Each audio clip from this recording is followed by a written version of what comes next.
بسم الله الرحمن الرحيم. يا أيها الذين آمنوا لا تأكلوا أموالكم بينكم بالباطل إلا أن تكون تجارة عن تراض منكم ولا تقتلوا أنفسكم إن الله كان بكم رحيما.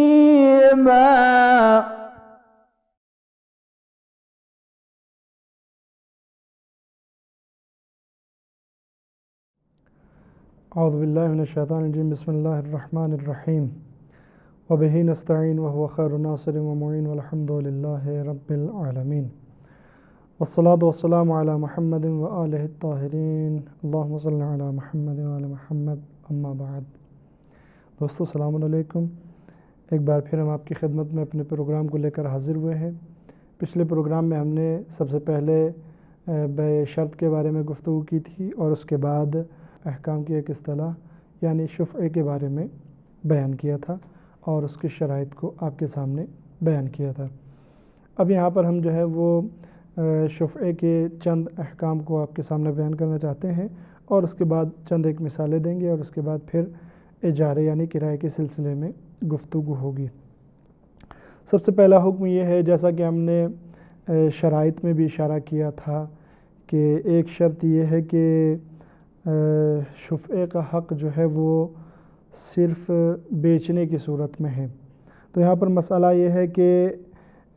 اگر دو میں سے کوئی ایک شریک اپنے حصے کو کسی کو بخش دیتا ہے یا کسی کے ساتھ اس کو صلح کر لیتا ہے یا اپنی بیوی کے مہر قرار دے دیتا ہے، تو ایسی صورت میں دوسرے شریک کو حق حاصل نہیں ہے کہ وہ اس کی بیوی کو اس کے حصے کی قیمت ادا کر کے اس ملکیت کو اپنے قبضے میں لے لے، اس کے حصے کو اپنے قبضے میں لے لے، یا اس نے جس کو ہدیہ دیا ہے، تحفے میں دیا ہے، اس کو اس کی قیمت ادا کر کے اپنے حصے میں، اپنی ملکیت میں اس کے حصے کو لے لے. یہاں پر دوسرے شریک کو ادھیکار نہیں ہے. دوسرا مسئلہ یہ بھی شرائط سے مربوط ہے، جیسا کہ ہم نے شرائط میں بھی اشارہ کیا تھا، اور وہ یہ کہ شریک جو ہیں وہ صرف دو شخص ہونے چاہیے. اگر دو سے زیادہ حصے دار ہیں اور ان میں سے کوئی ایک اپنے حصے کو بیچ دیتا ہے تو دوسرے جو شریک ہیں ان کو ادھیکار نہیں ہے، حق حاصل نہیں ہے کہ وہ گراہک کو قیمت دے کر اور اس کے حصے کو اپنے ملکیت میں لے لیں. تیسرا یہ ہے کہ جیسا کہ ہم نے شرائط میں بھی بیان کیا تھا کہ دونوں کا حصہ ایک ہی ملکیت میں ہونا چاہیے. یہ نہیں کہ دونوں کے پلاٹ برابر میں ہیں، دونوں کی زمین برابر میں ہے، دونوں کے مکان برابر میں ہیں، تو ان میں سے ایک بیچتا ہے تو دوسرا پڑوسی آ کر کہتا ہے کہ چونکہ یہ میرے برابر میں ہے لہذا میں یہاں کسی کو نہیں آنے دوں گا، اور وہ گراہک کو زبردستی اس کی قیمت دے دیتا ہے اور اس کو اپنے قبضے میں لے لیتا ہے. یہ حق حاصل نہیں ہے پڑوسی کو، بلکہ یہ صرف اور صرف اس صورت میں ہے جبکہ دونوں ایک ہی ملکیت میں ایک دوسرے کے شریک ہوں. اب یہاں پر ہم چند ایک مثالیں بیان کر رہے ہیں حق شفعے کی، اور جن میں سب سے پہلا یہ ہے کہ جو چیزیں غیر منقول ہیں اور قابل تقسیم ہیں، یعنی ان کو ایک جگہ سے دوسری جگہ منتقل نہیں کیا جا سکتا لیکن بانٹا جا سکتا ہے،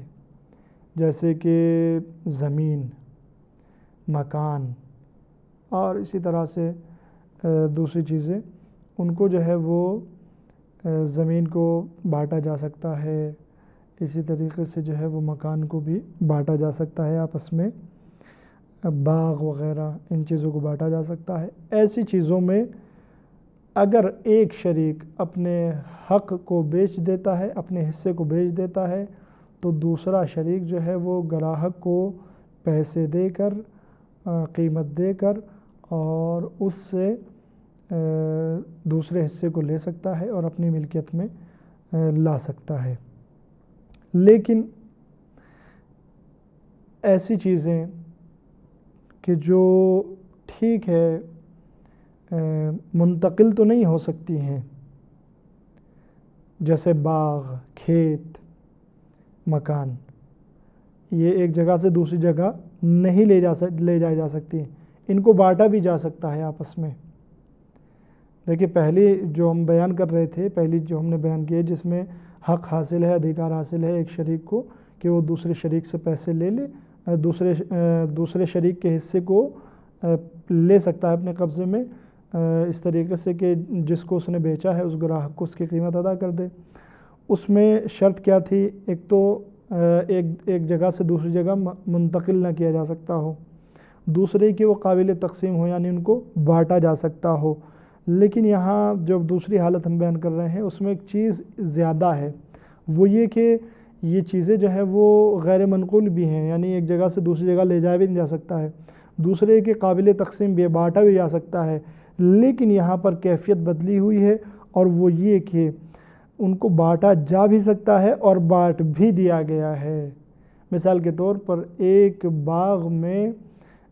دو حصے ہیں، ایک زید کا اور ایک خالد کا، دونوں نے اپنے اپنے حصے کو بانٹ لیا ہے، دونوں نے مل کر اس کو خریدا تھا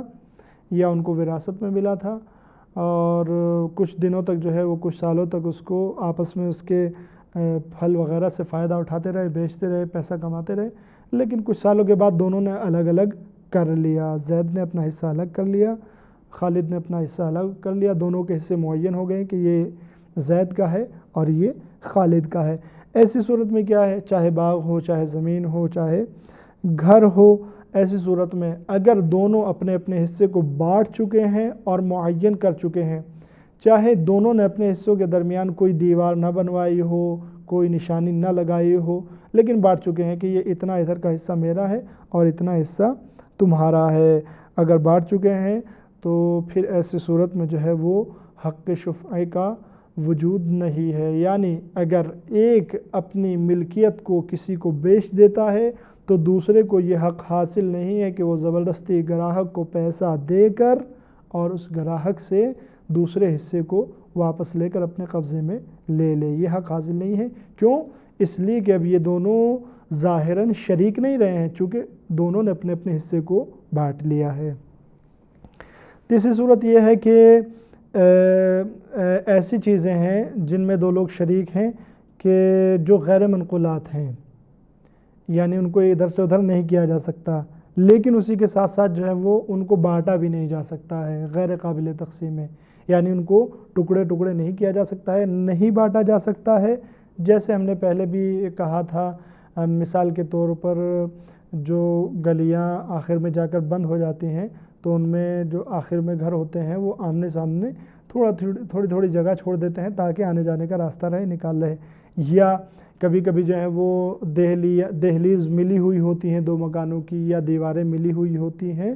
تو اگر ان کو نہیں بانٹا جا سکتا ہے تو ایسی صورت میں اگر کوئی ایک شخص اپنے حصے کو دوسرے شخص کو بیچ دیتا ہے تو اس صورت میں جو ہے وہ دوسرا شریک جو ہے جس نے اپنا حصہ نہیں بیچا ہے اس کو یہ حق حاصل ہے، اس کو ادھیکار ہے کہ وہ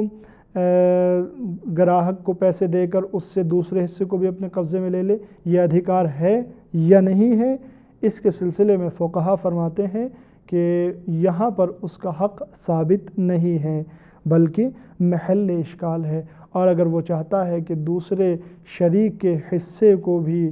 اپنے قبضے میں لے لے تو اس کو قیمت کے ساتھ ساتھ اس گراہک کو راضی بھی کرنا پڑے گا، یعنی گراہک کو راضی کرے، چاہے خوشامد کرے یا جو بھی کرے، اس کو راضی کر کے اس کو پیسے دے اور اس کو راضی کر لے۔ تو یہ دوسرا حصہ اس کا ہو سکتا ہے۔ أنت إلهي أوسع فضلا وأعظم حلما من أن تقايسني بفعلي وخطيئاتي۔ چوتھی صورت یہ ہے، یہ ہم نے 3 صورتیں آپ کے سامنے بیان کی۔ چوتھی صورت یہ ہے کہ جو چیزیں جس میں دو لوگ شریک ہیں وہ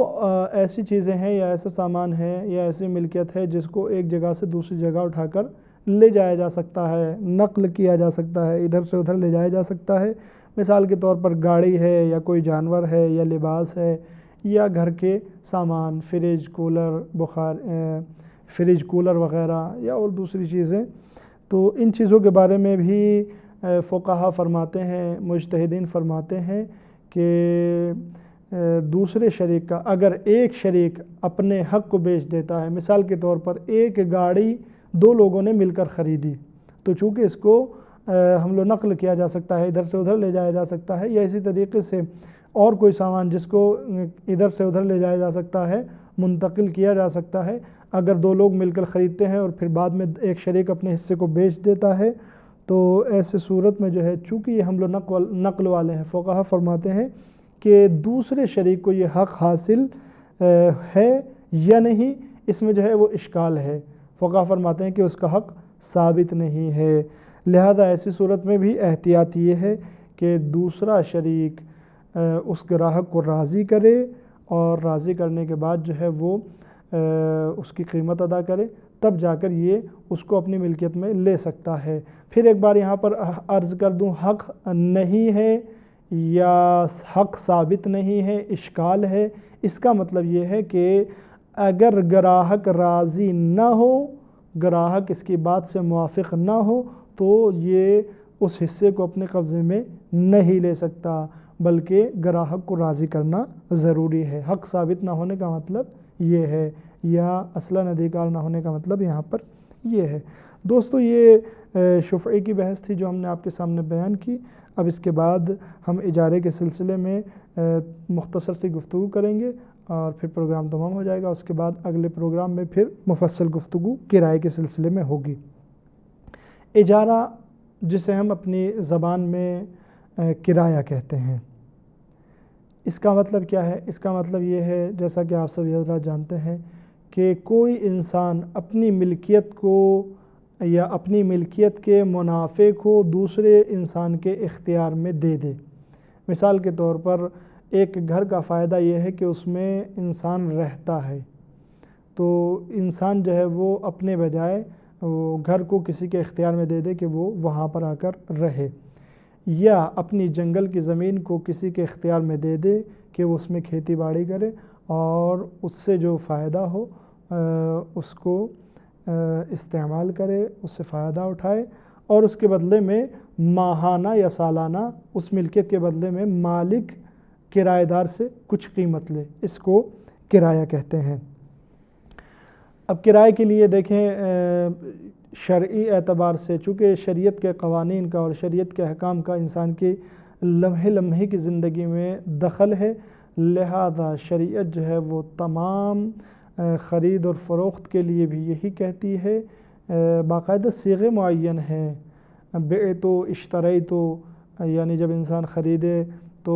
بیچنے والا کہے بعتو یعنی میں نے بیچ دیا، خریدنے والا کہے کہ اشتریتو میں نے خرید لیا۔ یہ عربی زبان کے ہیں، ہم اپنی اردو یا ہندی جو بھی جس کی زبان ہے سب اپنی اپنی زبان میں اپنے الفاظ استعمال کر سکتے ہیں۔ تو یہاں پر فقہا فرماتے ہیں کہ اگر مالک جو اپنی چیز کو کرائے پر دے رہا ہے وہ کرایہ دار سے کہے کہ میں نے یہ چیز تم کو کرائے پر دے دی، اور اسی طریقے سے کرائے پر لینے والا یہ کہے کہ میں نے اس کو کرائے پر لے لیا، تو بس یہی کافی ہے، وہ چیز کرائے پر دے دی گئی۔ یہ فقہا فرماتے ہیں کہ یہ کہنے کی بھی ضرورت نہیں ہے، اگر مالک اپنی چیز کو کرایہ دار کے حوالے کر دے اس نیت سے کہ اس کو کرائے پر دے رہا ہے، اور کرایہ دار بھی اس نیت سے اپنے قبضے میں اس چیز کو لے لے، تب بھی جو ہے وہ کرایہ صحیح ہے، کرائے پر دینا بھی، یعنی یہ ملکیت اور زمین یا جو بھی چیز ہے وہ اس کا فائدہ اس سے متعلق ہو جائے گا کرایہ دار سے، اور اس کے بدلے میں جو پیسہ ہے وہ متعلق ہو جائے گا مالک سے۔ مثال کے طور پر جو ہے وہ مالک جو ہے وہ اپنے گھر کی چابی دے دے تو یہی کافی ہے اس بات کے لیے کہ اس نے اپنے گھر کو کرائے پر دے دیا ہے اور کرایہ دار اس کو لے لے، لیکن نیت ضروری ہے کہ ہم کرائے کی نیت سے لے رہے ہیں اور دے رہے ہیں۔ اب یہاں پر جو ہے وہ کچھ شرائط ہیں کرائے کی، جس چیز کو کرائے پر دیا جا رہا ہے اس کی کچھ شرائط ہیں جن کو میں جلدی جلدی بیان کر دیتا ہوں۔ سب سے پہلی شرط یہ ہے کہ جو چیز کرائے پر دی جا رہی ہے وہ معین ہو۔ مثال کے طور پر مالک یہ نہیں کہہ سکتا کہ میرے 5 گھر ہیں، 5 میں سے ایک گھر میں نے آپ کو کرائے پر دے دیا، نہیں، بلکہ اس کو معین کر کے بتانا چاہیے کہ میں نے فلاں گھر آپ کو کرائے پر دے دیا ہے، یا میرے اتنی دکانیں ہیں میں نے ایک دکان آپ کو کرائے پر دے دی ہے، یہ نہیں، چونکہ اس میں خود کرایہ دار جو ہے وہ شک میں پڑ جائے گا کہ کون سی دکان ہے، پھر بعد میں وہ ایک دکان کو جا کر لے لے کرایہ دار، اور پھر مالک آنے کے بعد کہے کہ نہیں میں نے یہ والی دکان نہیں دوسری والی دکان دی تھی۔ لہذا شریعت کہہ رہی کہ پہلے ہی سب سے پہلی شرط یہ ہے کہ معین کر دو کہ کون سی چیز کرائے پر دی جا رہی ہے۔ سب سے پہلی شرط یہ ہے کہ کرائے کی چیز معین ہونی چاہیے، اگر معین نہیں ہے تو کرایہ صحیح نہیں ہے۔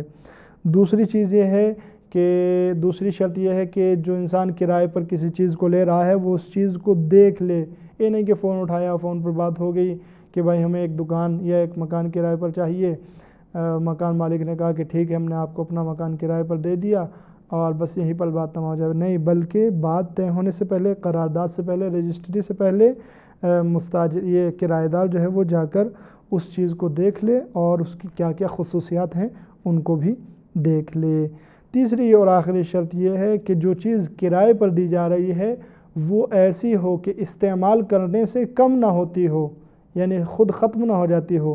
اگر کوئی ایسی چیز ہے جو استعمال کرنے سے ختم ہو جاتی ہے اس کو کرائے پر نہیں دیا جا سکتا ہے۔ مثال کے طور پر ایسی چیزیں ہونی چاہیے، زمین، کھیت اور گھر، دکانیں، یہ چیزیں ان کو چاہے جتنا استعمال کریں یہ اپنی جگہ پر باقی رہتی ہیں، کم نہیں ہوتی ہیں، لیکن کوئی کھانے پینے والی چیز، مثال کے طور پر کوئی انسان جو ہے وہ 10 کلو سیب کسی کو کرائے پر دے دے کہ آپ جو ہے روزانہ اس کا کرایہ ہم کو دیتے رہنا، یا اسی طریقے سے روٹیاں یا کوئی اور کھانے کی چیز، چونکہ وہ کھانے سے کم ہو جاتی ہے اور آخر میں نتیجتاً ختم بھی ہو جاتی ہے، لہذا کھانے پینے والی چیزیں بلکہ تمام ایسی چیزیں جو استعمال کے ساتھ ساتھ کم ہوتی رہتی ہیں اور ختم ہو جاتی ہیں ان کو کرائے پر نہیں دیا جاتا۔ دوستو یہ کرائے پر کسی چیز کے دینے کی 3 شرطیں تھیں جن کو ہم نے آپ کے سامنے بیان کیا۔ پروگرام یہیں پر تمام ہوتا ہے، انشاءاللہ پھر ملیں گے۔ والسلام علیکم ورحمۃ اللہ وبرکاتہ۔ اللهم تفضل على علمائنا بالزهد والنصيحة، وعلى المتعلمين بالجهد والرغبة، وعلى المستمعين بالاتباع والموعظة، وعلى مرضى المسلمين بالشفاء والراحة، وعلى موتاهم بالرأفة والرحمة، برحمتك يا أرحم الراحمين.